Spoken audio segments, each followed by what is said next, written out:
Ever since Diddy has went to jail, Hollywood and the celebrities have been mighty silent. And we have TMZ in this video right here completely confirming the fact that they're actually panicking because of the footage that the feds have received. And a lot of them are most likely in those freak-offs.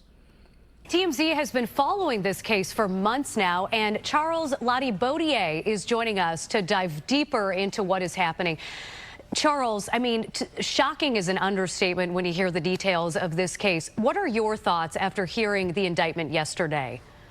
Good morning, Brian and Natalie. I got to tell you, my thoughts reading the 14-page indictment yesterday were that there are a lot of people in Hollywood who are probably worried about which Diddy parties they were at and what was going on.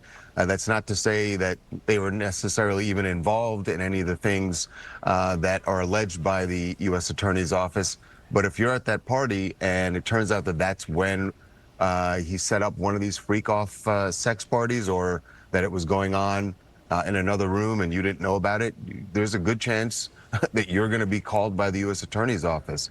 And certainly if you were involved, you would get a call because they're going to want to know everything you want to know and may even want you to be a witness. I just think, we're just starting to scratch the surface of what this case, this case is going to touch and involve. And the feds have said that this remains an open investigation. There could be more charges for Diddy. There could be more charges for other people involved.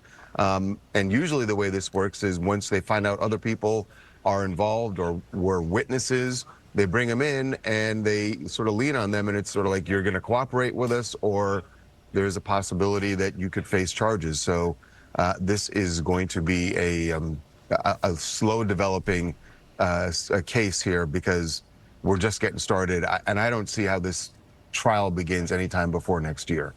There are a lot of wild allegations And this is exactly what I've been telling you guys. We already know Diddy is known for throwing the biggest parties within the industry and inviting all of the A-list celebrities and politicians, having all of them on film. So now they're going to dive deeper into everyone else that's been on camera. Sheesh. Like, Diddy being arrested is not the climax of the situation. It's seeing who falls with him also.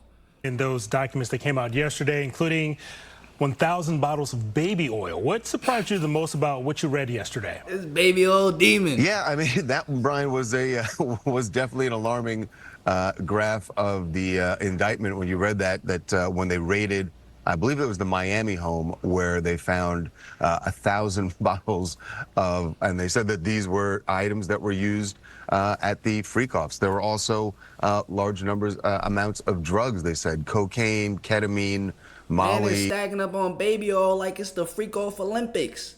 Like doomsday's about to hit tomorrow or something. GHB, the rape drug.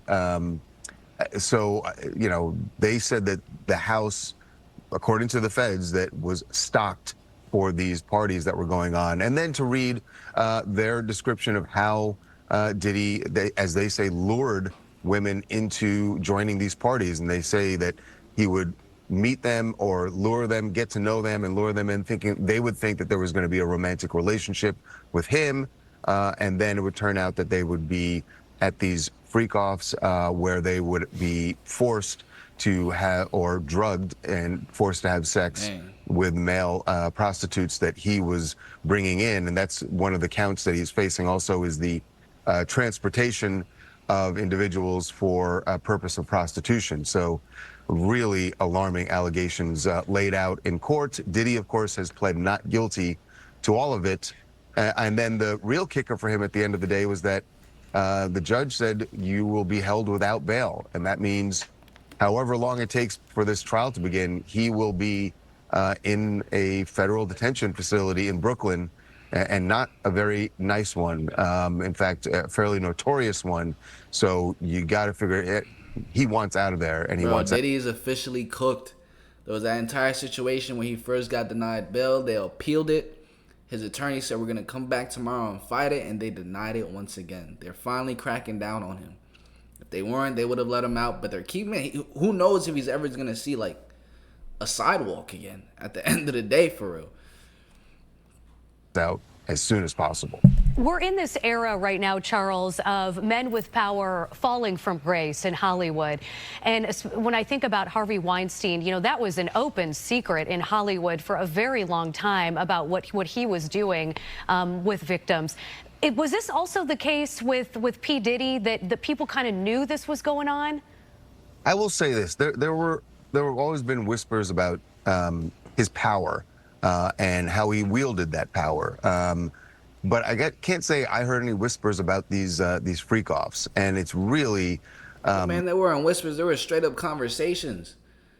What was the first thing we heard in the beginning of the year that Cat Williams said? If Diddy asks you to party, what do you gotta say? We know what you gotta say. You gotta say no. You gotta say no. You have to say no. Come on. Alarming. You know, we were talking about it yesterday.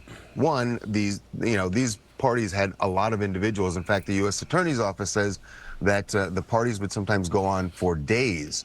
So there are a lot of individuals involved. Damn, freak off Olympics. And yet, and they say this has been going on for more than 10 years, and yet we didn't hear about that. So that means that all the people that were involved, according to the feds, that he managed to keep them all quiet, that nobody would speak about it. And that does sort of speak to the kind of power he wielded and the fear that people had of him.